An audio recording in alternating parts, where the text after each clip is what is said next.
అందరికీ నా హృదయపూర్వక నమస్కారం. జనసేన పార్టీని స్థాపించింది 3వ సంవత్సరం. ఆ సందర్భంగా నేను అందరికీ మీరు ఇచ్చిన సపోర్ట్కి, ముఖ్యంగా మీడియా వైపు నుంచి మీరు ఇచ్చిన ప్రతి ఒక్కరి సపోర్ట్కి, అలాగే అభిమానులకి జలుబు వాయిస్ డస్పే అందరికీ నా హృదయపూర్వక నమస్కారాలు. ఈరోజున జనసేన పార్టీ ఆవిర్భావ దినోత్సవం 3వ సంవత్సరం. అది పార్టీకి అన్ని రకాలుగా సహకరించిన మీడియా ప్రతినిధులందరికీ, జర్నలిస్టులకి, ప్రతి ఒక్కరికి మీ ప్రెస్ మీట్ సందర్భంగా ప్రతి ఒక్కరికి నా హృదయపూర్వక కృతజ్ఞతలు తెలియజేసుకుంటున్నాను. అలాగే పార్టీకి అండదండలుగా ఉన్న అభిమానులకి, పార్టీ సపోర్టర్స్కి, కార్యకర్తలకి, అందరికీ ప్రతి ఒక్కరికి పేరు పేరున నా హృదయపూర్వక ధన్యవాదాలు తెలియజేసుకుంటున్నాను.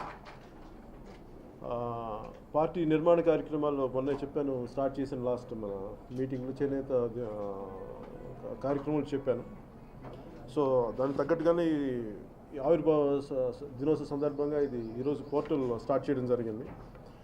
దీని ముఖ్య ఉద్దేశం ఏంటంటే, పార్టీ ఈ పాలసీస్ చేయబోయే ముందు మా థింక్ ట్యాంక్ ఉన్న ఇంటలెక్చువల్ గ్రూప్తో పాటు పబ్లిక్ నుంచి పార్టిసిపేషన్ కావాలని మాకు బలమైన సంకేతాలు రావటం వల్ల దీనిని ఒక ఆల్మోస్ట్ యాజ్ ఆన్ టుడే ఈరోజు మేము ప్రస్తుతానికి ఒక 32 ఇష్యూస్ లాంటివి ఐడెంటిఫై చేసాం.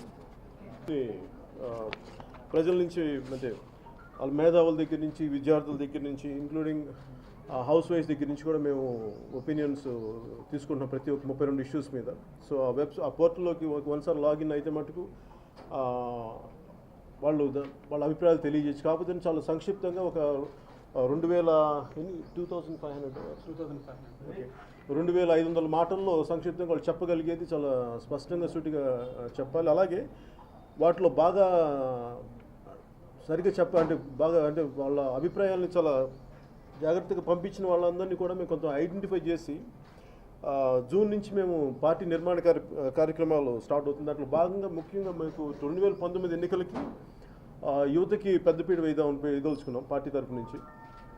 మోర్ దెన్ 60% యూత్ లీడర్షిప్ని మేము టార్గెట్ చేస్తున్నాం. అలాగే ముందు లీడర్స్ని ఐడెంటిఫై చేయడానికి జూన్ నుంచి మేము ఒక ప్రణాళిక ప్రక్రియ మొదలు పెట్టబోతున్నాం. నెక్స్ట్ మార్చ్కి జనసేన పార్టీ ఫుల్ ఫ్లెజ్డ్గా పొలిటికల్ పార్టీగా, అంటే అన్ని రకాలుగా ఒక సరైన దశలో ఉంటుందని నేను ముందుకు తీసుకెళ్ళాను. మా ప్రయత్నం మేము చేస్తున్నాం అందరం కలిపి. సో అలాగే విధంగా సందర్భంగా ప్రతి ఒక్కరికి నా హృదయపూర్వక ధన్యవాదాలు తెలియజేసుకుంటూ, మీ అభిప్రాయాలు చేయవలసిన మనస్ఫూర్తి కోరుకుంటూ సెలవు తీసుకున్నాం. Thank you. మీరు ఒకసారి చెప్పండి రాజ్, ఒకసారి మాట్లాడండి.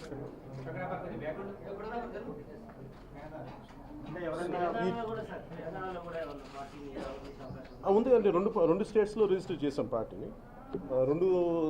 స్టేట్ ఎలక్షన్ కమిషన్ నుంచి మాకు గుర్తింపు ఉంది 2 స్టేట్స్ నుంచి.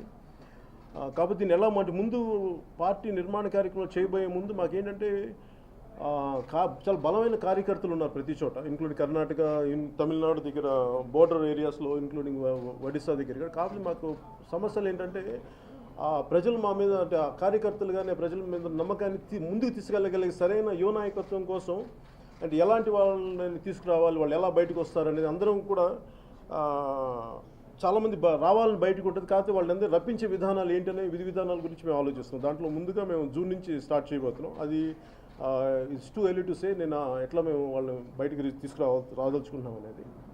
అలాగే తెలంగాణలో కూడా ఈక్వల్గా చేయబోతున్నాం. పూర్తి స్థాయిలో పోటీ చేస్తాం వచ్చే ఎన్నికలు 2019. ప్రస్తుతానికి అంటే నాకు పొత్తులు ఇవన్నీ నాకు తెలియదు, కానీ ప్రస్తుతానికి ఖచ్చితంగా పోటీ చేస్తాం. 2 రాష్ట్రాల్లో పోటీ చేస్తాం. 2 రాష్ట్రాలు పోటీ చేస్తాం.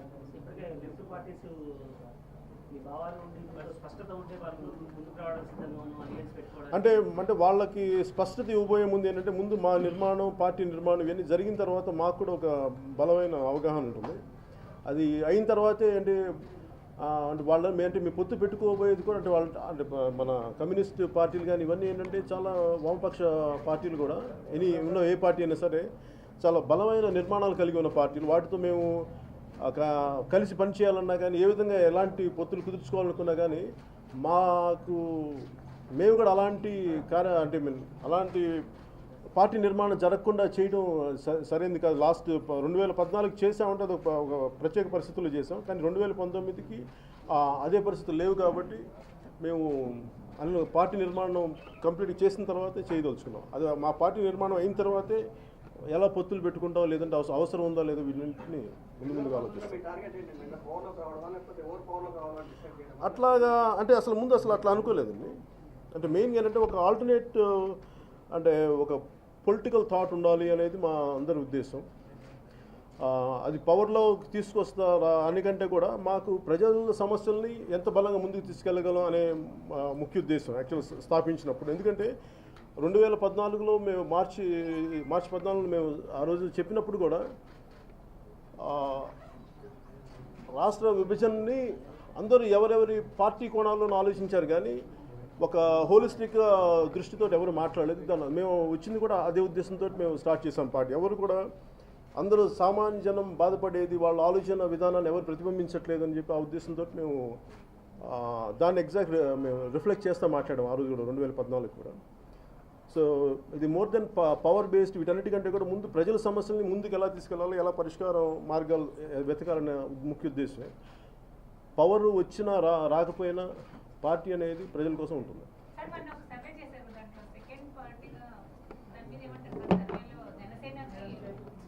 సర్వే చేయించారండి అది అట్లాగా నేను ఆలోచించండి. ఆ సర్వేలు మారచ్చు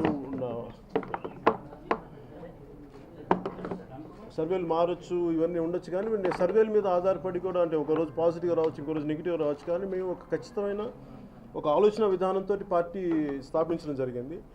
ఇది అంటే ఒక పాజిటివ్ ఉంటే బాగానే ఉంటుంది, సంతోషమే, కానీ బట్ అదే మాకు కొలమానం కాదు. Because we are taking ideology forward.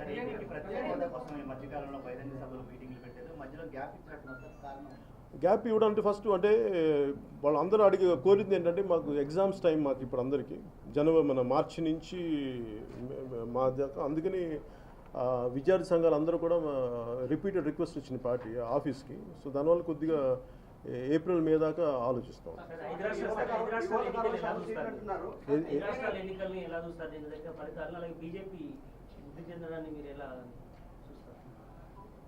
అది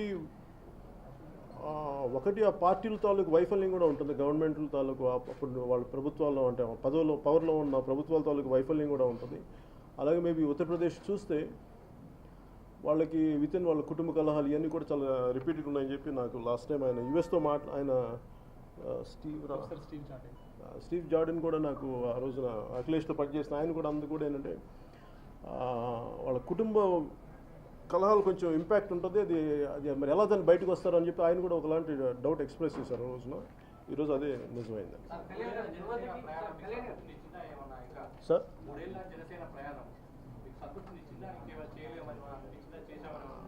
సంతృప్తి వీటన్నిటికంటే కూడా చేసుకుని అంటే మా స్థాయిలో ఎంతవరకు చేసుకుంటే వెళ్ళగలిగామని చేస్తూనే ఉన్నాం.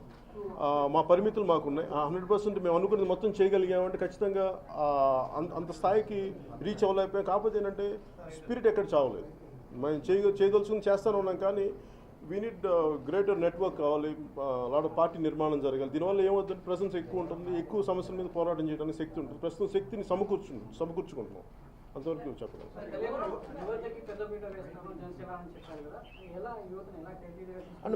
అంటే నేను ఇప్పుడు ఆ ప్లాన్స్ యాక్షన్స్ ఇప్పుడు నేను చెప్తే అది ఏమైపోతుంది, నాకు పత్రికాముఖంగా చెప్పగలిగేది కాదు, అది మీడియా ముఖంగా చెప్పగలిగేది కాదు. నాకున్న అంటే జనసేనకి అట్రాక్ట్ అవుతుంది చాలా కొత్త తరం యువకుల్లో ఉన్న నాయకత్వ లక్షణాల యువత. సో వాళ్ళందరినీ మాకు ఎలా బయటికి తీసుకురావాలి, వాళ్ళని ఎలా ఇంటరాక్ట్ చేయాలి, వాళ్ళని ఎలా ప్రొజెక్ట్ చేయాలి అనేది మాకు కొంతమంది లెక్చరర్స్ ప్రొఫెసర్స్ కూడా వాళ్ళ సలహాలు తీసుకోవడం జరుగుతుంది.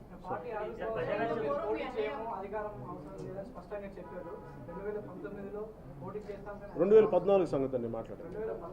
2014లో అంటే నేను అనేది ఏంటంటే ఒక పార్టీ తాలూకు లక్ష్యం ప్రజల సమస్య మీద పోరాటమే, కానీ అంతిమ లక్ష్యం అధికారం కాకూడదన్న ఉద్దేశం తప్ప. నేను అంటే ఒకటేంటంటే మన ఆంధ్రప్రదేశ్ సంబంధించినంత వరకు వెనుకబడిపోయిన జిల్లా Anantapur.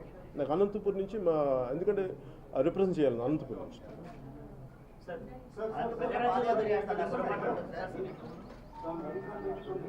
Sir sir please yeah please.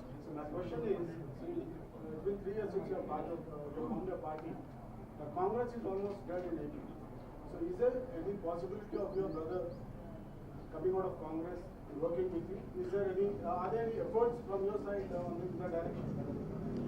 లేదు సార్, అలాంటి ఆలోచన నాకు లేదు, ఆయనకు కూడా లేదు.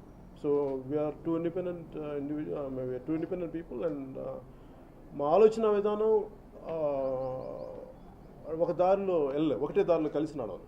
సార్, ప్రజారాజ్యం పార్టీ నుంచి దగ్గర చూశారు, జరిగిన పొరపాట్లపై విశ్లేషించుకొని మరోసారి అలాంటిది జరగకుండా జాగ్రత్తలు అందువలంటే ఏంటంటే మీకు పార్టీ నిర్మాణం కొంచెం మెల్లిగా జాగ్రత్తగా అంటే ఆచితూచి అడిగడానికి కూడా కారణం ఏంటంటే ప్రజారాజ్యం చూశాను, మనుషులు రకరకాల పార్టీల నుంచి వచ్చి వాళ్ళ స్వలాభాల కోసం, వాళ్ళ వ్యక్తిగత లబ్ధి కోసం ఆ పార్టీని ఒక సరైన విధి విధానాల్లో వెళ్ళనివ్వకుండా అంటే వాళ్ళ వ్యక్తిగత ఎజెండాస్ పట్టుకొచ్చారు ముందుకి.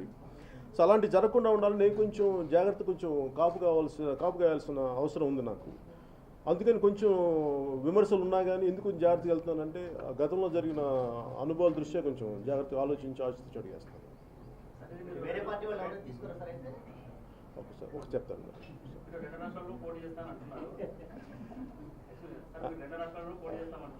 కాకపోతే జనసేన పార్టీ అనేది ఓన్లీ ఏపీలో ఉన్న సమస్యలపైనే దృష్టి కేంద్రీకరిస్తుంది, తెలంగాణ సమస్యలపైన ప్రజల సమస్యల లేదు అంటే మొన్న మీకు స్టార్ట్ చేసిన తెలంగాణ నుంచి మీకు తెలియాల్సి నేను చాలా ఎక్స్టెన్సివ్గా నేను తెలంగాణలో తిరిగాను నా పిఆర్పి టైంలో.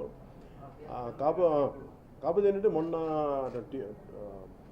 లాస్ట్ టైం మరి కార్పొరేషన్ ఎన్నికలకు కూడా నన్ను చాలా రకాల ఒత్తిళ్ళు వచ్చినా కానీ నన్ను పోటీ చేయమని జనసేనకి. నా ఉద్దేశం ఏంటంటే ఒక పార్టీ టీఆర్ఎస్ పార్టీకి చాలా స్పష్టమైన ప్రజలు మెజారిటీ ఇచ్చినప్పుడు ఆ తీర్పుని గౌరవించాల్సిన అవసరం ఉంది. అలాగే నేను వచ్చి మళ్ళీ కార్పొరేషన్ ఎన్నికల్లో పెట్టి నాకు ఎందుకు దాన్ని అలాంటి రసభాస క్రియేట్ చేయడం నాకు ఇష్టం లేదు. అందుకే పరిపూర్ణమైన ఒక పార్టీ ఒక ప్రభుత్వం సంపూర్ణంగా ఉండాలి అంటే డెవలప్మెంట్ కూడా మళ్ళీ కొంచెం అటు ఇటు లేకుండా ఒకరి చేతిలో ఉంటే బాగుంటుంది అనే ఉద్దేశంతో దాన్ని అసలు అలాంటి థాట్ లెవెల్ డిస్టర్బెన్స్ దేనికని చెప్పి ముందుకెళ్ళలేదు. నేను ఏపీలో చేస్తాను.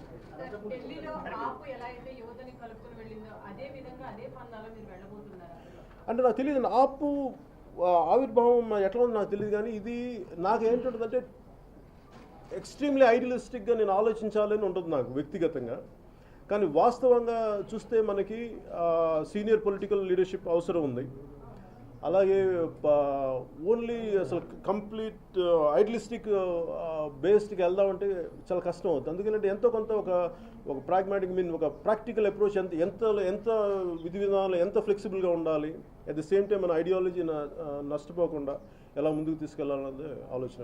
ఇప్పుడు ఈ కాలంలో యువత అందరూ కూడా కమర్షియల్ గోల్ ఓరియంటెడ్ గా వెళ్తున్నారు. యువత ఈ రాజకీయాలు ఇవన్నీ అంటే కనుక ఇవి లాంగ్ డిస్టెన్స్ ప్రజలకు అనుకూలంగా చేయాల్సినది ప్రాఫిట్ లేనివి. ఆ విధంగా యువత అంటే కరెక్ట్ ఐడియాలజీ ఉన్న యువత వస్తారు చాలా మంది ఉన్నారు.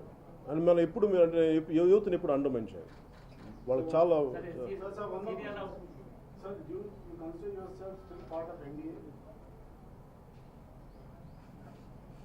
అది అంటే నేను లాస్ట్ టైం ఎన్డీఏ ఈసారి ప్రస్తుతం as on now I'm not a part of NDA right now this second I'm not a part.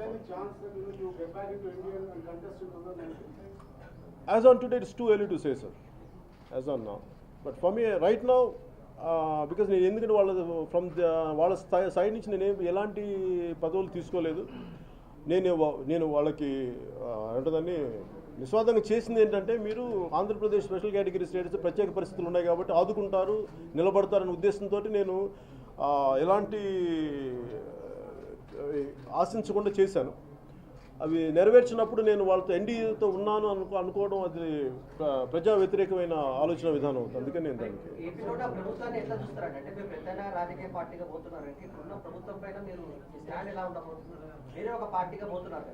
అవును సార్. నాకు ఎలా ఉందంటే తెలుగుదేశం పార్టీకి సంబంధించినంత వరకు మేము కలిసి పనిచేసాం. ఈ రోజుకి నేనంతా వాళ్ళ అనుభవజ్ఞులు చంద్రబాబు ముఖ్యమంత్రి గారి తాలూకు అనుభవం కావాలి అని ఉన్నాయి. కాకపోతే ఏంటంటే ఇంకా వెళ్ళాల్సినంత రీతిలో ప్రజలకి సరిగ్గా అందట్లేదు, పాలసీలు ఇంకా ముందుకు తీసుకెళ్ళచ్చు, బలంగా తీసుకెళ్ళచ్చు ఉంది. కాకపోతే ఏంటంటే నేను ఒకళ్ళ తాలూకు అనుభవాన్ని నేను అంత చాలా sudden I can't believe that. అంటే ఇప్పుడు నేను అనేది అంటే ఇంక్లూడింగ్ మనకి ఉదాహరణకి ఆ రోజున మన ప్రధానమంత్రి గారు ఎన్డీఏ మన సెంట్రల్ హాల్లో ఉన్నప్పుడు ఆయన అన్నది ఏంటంటే అంతకుముందు వచ్చిన ప్రధానమంత్రులు కూడా చాలా బాగా చేశారు, నేను ఒక్కడే కాదు అన్నది ఆయన చెప్పారు. అంటే ఏంటంటే నేను ప్రీవియస్ తాలూకు పార్టీలు కానీ ప్రభుత్వాలను కానీ తాలూకు పనితీరుని చాలా ఈజీగా అండర్మైన్ చేయలేము, అది అవివేకం అవుతుంది. అలాగే నా ఉద్దేశం ఏంటంటే ప్రభుత్వం పనితీరుని చాలా ఈజీగా నేనంటే ప్రత్యేక పార్టీ రాజకీయ పార్టీ అంటే ప్రభుత్వంలో ఉన్న ఏ పార్టీని సరే దుయ్యబట్టడం అనేది సరైన విధానం కాదు. I prefer a constructive criticism. దానివల్ల ఏమనిపిస్తుంది, ఒకసారి వాళ్ళకి సపోర్టింగ్గా ఉన్నట్టు అనిపిస్తుంది. కానీ నా ఉద్దేశం ఏంటంటే వాళ్ళ తప్పుల్ని సరైన విధి విధానాలతో వెలుత్తి చూపాలనుకుంటున్నాను.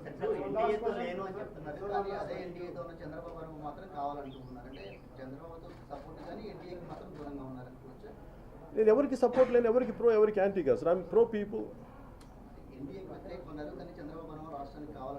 అని నేను అట్లా చెప్పట్లేదు. నేను అంటుంది ఏంటంటే వారి విధి అంటే ప్రభుత్వానికి మీరు వ్యతిరేకంగా ఎందుకు మాట్లాడంటే వ్యతిరేకంగా మాట్లాడతాను, కానీ సరైన విధి విధానాలతోనే మాట్లాడతాను. వాళ్ళు వేలెత్తి చూపడంలో ఒక సరైన కన్స్ట్రక్టివ్ విమర్శ ఉండాలని నేను కోరుకుంటానని చెప్తాను. పవన్ కళ్యాణ్ అనే వ్యక్తి కేవలం తప్పటడుగులు వేస్తున్నాడు, కేవలం కొంత పరిపక్వత లేకుండా మాట్లాడుతున్నాడు, ఒక అంశాన్ని తీసుకొని ఒక 2 రోజులు మాట్లాడేదాన్ని వదిలేస్తున్నాడు అనేటువంటి ఆరోపణలు తరచుగా వినపడుతున్నాయి. అంటే నా ఉద్దేశంలో సార్ ఇప్పుడు ఇన్ని పొలిటికల్ పార్టీలు లాస్ట్ ఇన్ని డికేట్స్లో ఎవరు కన్సిస్టెంట్గా ఒక మాట మాట్లాడారండి? ఒక సమస్యను తీసుకొని ఇన్ని సంవత్సరాలు ఏ పొలిటికల్ పార్టీ ఉంది? ఒక చిన్న ఒక ఇంక్లూడింగ్ భీమరావు బడా ఇష్యూ జరిగింది లాస్ట్ టైం. ఆ రోజుగా 2 రోజులు మాట్లాడతారు, మళ్ళీ మానేస్తారు. నేను ఏ రోజైనా సరే తక్కువే మాట్లాడతాను, కానీ చాలా కన్స్ట్రక్టివ్గా చాలా బలంగా మాట్లాడుతాను దాని మీద. దాని ఎప్పుడు నేను నా స్టాండ్ మార్చుకోలేదు. కాకపోతే ఏంటంటే క్రిటిసైజ్ చేయాలి కాబట్టి దాన్ని నేను ఏమంటే పొలిటికల్ బుల్లింగ్ అంటాను, లేదంటే కైండ్ ఆఫ్ పొలిటికల్ ర్యాగింగ్ అంటాను ఇలాంటి విధి విధానాలు.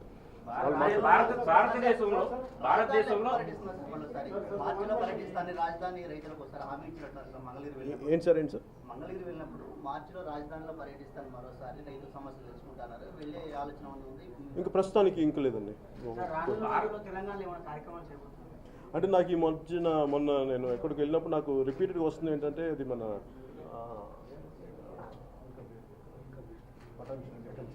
సంగారెడ్డి దగ్గర ఉండే నాకు పొల్యూషన్ ఇది మీద నాకు రమ్మని చెప్పి నాకు రిపీటెడ్ రిక్వెస్ట్ ఉన్నాయి. దాన్ని ఒకసారి అటు సైడ్ నేను వెళ్తాను, ఒకసారి వెళ్ళాల్సి వస్తుంది.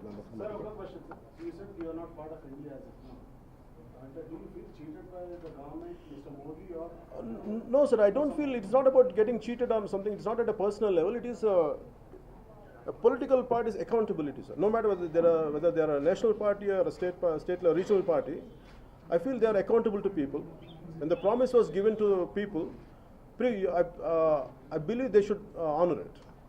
When they go away from their the intended word or promise, I think it is a basic right of any individual, any citizen of this country to raise their voice. భారతదేశంలో 5 సంవత్సరాలకు ఒకసారి పేదరిక నిర్మూలన ఎన్నికల రూపంలో జరుగుతుందని ముఖ్యమంత్రులే చెబుతున్న ఈ తరుణంలో మీరు డబ్బు ప్రభావం లేని ఎన్నికలు చేయగలని అనుకుంటున్నారు? నిజం అంటే అది ఎంతవరకు సాధ్యపడుతుందంటే కూడా ప్రయత్నమే లేకుండా ఎట్లా ఉంటుంది. నేను ఏం మాట్లాడుతానంటే నేను ఒక 20 years బ్యాక్ నేను సినిమాల్లో ఇట్లా వస్తాను, లేదంటే పాలిటిక్స్ ఇలా వస్తానని ఒక థాట్లో ప్రూవ్ చేయలేము. నేను నడుస్తా అంటే ఏమంటుందని we have to walk the talk. ఎంత పాసిబిలిటీ ఉంది, దాని రిజల్ట్స్ ఎలా ఉన్నాయి అంటే నేను నడవకుండా జరగదు అని నేను ఎప్పుడు అనుకోను. అసలు ముందు నడిచి చూస్తే ఏమేమి జరుగుతాయో చూద్దాం అనుకుంటాను. డబ్బు ప్రభావం లేని రాజకీయాలు చేస్తారు ఎన్నికలు, అది నాకు ఇష్టం. డబ్బు ప్రభావం లేని రాజకీయాలు ఉండాలి మనస్ఫూర్తి కోరుకు. అలాగే నేను కదా ఎవరైనా కోరుకుంటారు. కాకపోతే ఏంటంటే ఎవరికైనా డబ్బు వాళ్ళ జేబులో డబ్బులు ఖర్చు పెట్టడం ఎవరికి ఇష్టం?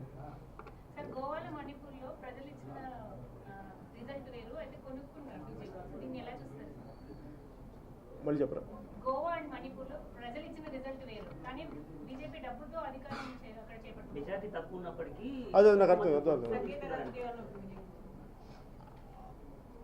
అంటే అంత ప్యూరిటానికల్ పొలిటికల్ అట్మాస్ఫియర్ మన కంట్రీలో లేదు. మేబీ 70s తర్వాత అది పోయిందని ఉంది.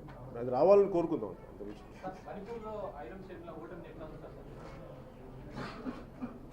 అంటే నాకు ఇది గోపీచంద్ గారి ధర్మవడ్డీ కథ గుర్తొస్తుంది. అంటే ఎవరైతే నువ్వు అంటే దూరం నుంచి చెప్తే మేము ఉంటాం కానీ నువ్వు మాకు ఓటు నువ్వు మా కోసం పోరాటం చేస్తావంటే అది పాప నిజంగా నాకు చాలా బాధ కలిగింది. అంటే కనీసం 90 ఓట్లు ఎన్నో వచ్చినాయి అంటున్నాను, చాలా బాధ వేస్తుంది. ఆవిడకి ఎంతో కొంత సపోర్టు ప్రజలు ఇంకా ఇచ్చి ఉండాల్సి, నిలబడి ఉండాల్సి. ఎందుకంటే వాళ్ళకున్న మరి ఆ ప్రత్యేకమైన చట్టం ఏదో ఉంది, ఆర్మీ చట్టం, దాని తాలూకు కష్ట నష్టాలు ఏమైనా తెలియదు కానీ నాకు ప్రత్యేకించి నాకైతే మా వ్యక్తిగతంగా ప్రజలు ఆవిడ తరపున ఇంకొంచెం ఉంటే బాగుండేది అనిపించింది. Thank you. మిమ్మల్ని కలిసిన తర్వాత వారిపై దాడి జరిగింది, వారి సోషల్ మీడియా అంటే నాకు ఒక సమస్య సార్, అది ముందుగా వెనకాలదా నా దృష్టికి వచ్చింది, అది ముందుగా వెనకాలదా నాకు తెలియలేదు. అందువల్ల మన వాళ్ళు చూడమని చెప్పాను.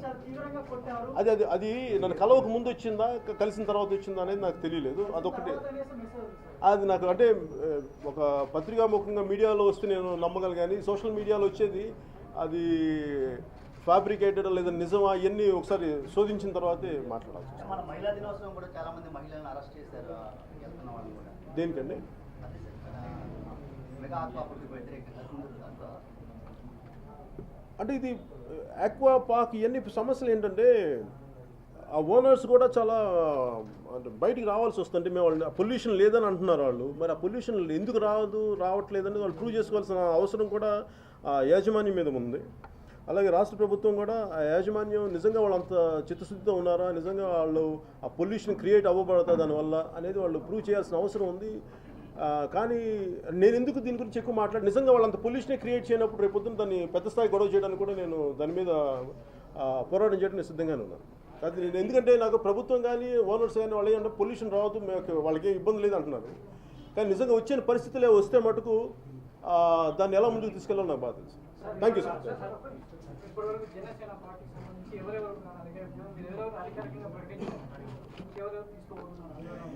అంటే పార్టీ స్ట్రక్చర్ నేను ఆలోచిస్తుంటే ఇందాక మీరు ఇక్కడ అడుగుతున్నారు.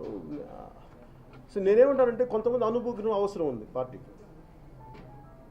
గతంలో కూడా నన్ను అడిగినా కానీ నాకేంటంటే అలాంటి అనుభూతులు నేను తీసుకుంటాను ఖచ్చితంగా. కాకపోతే ఏంటంటే వాళ్ళు కొంత ప్రజలకు సమస్య మీద చాలా అవసరాలు ఉండి అంటే అవగాహన ఉండి నిలబడగలిగే వ్యక్తులు ఉన్నారు కొంతమంది. మరి వాళ్ళు ఎలాంటి పరిస్థితులు తీసుకోవాలి, ఎంత తీసుకోవాలి అనేది అంటే నా భయం వల్ల ఏంటంటే నేను ప్రజారాజ్యంలో దెబ్బతిన్నాను కాబట్టి ఎంత స్థాయి వాళ్ళతో ఎలా మాట్లాడాలి, వాళ్ళు ఎంత నన్ను నమ్ముతారు, లేదంటే ఒక ట్రస్ట్ ఫ్యాక్టరీ ఎట్లాంటి క్రియేట్ చేయొచ్చు, ఎలాంటి ప్లాట్ఫామ్లో ట్రస్ట్ ఫ్యాక్టరీ డెవలప్ వస్తుంది అనేది ఆలోచించాను. కాంగ్రెస్ లో మాజీలు చాలా మంది ఉన్నారు, వాళ్ళకి అటు టీడీపీ వైసీపీ లేని వాళ్ళు అలాంటి వాళ్ళకి ఏమన్నా ఛాన్స్ ఇచ్చే అవకాశం ఉంది? లేదు అంటే నేను అంత పెద్ద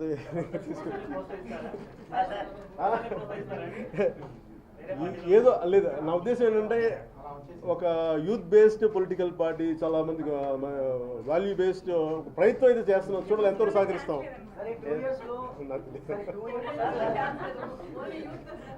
ఓన్లీ 2 years టైం ఉంది కదా, 2 years లో మీరు ఎలా వెళ్ళగలుగుతారు ప్రజలు? టైం తక్కువ మనసుంటే మార్గాలు ఉంటాయి సార్. జై హింద్. హీరో నందు మై హీరో అని ఎందుకనంటే ఫ్యూచర్లో తెలుస్తుంది మీకు. నందు సార్ చెప్పినట్టు he's one of the most handsome guys we have. మన తెలుగు అబ్బాయి.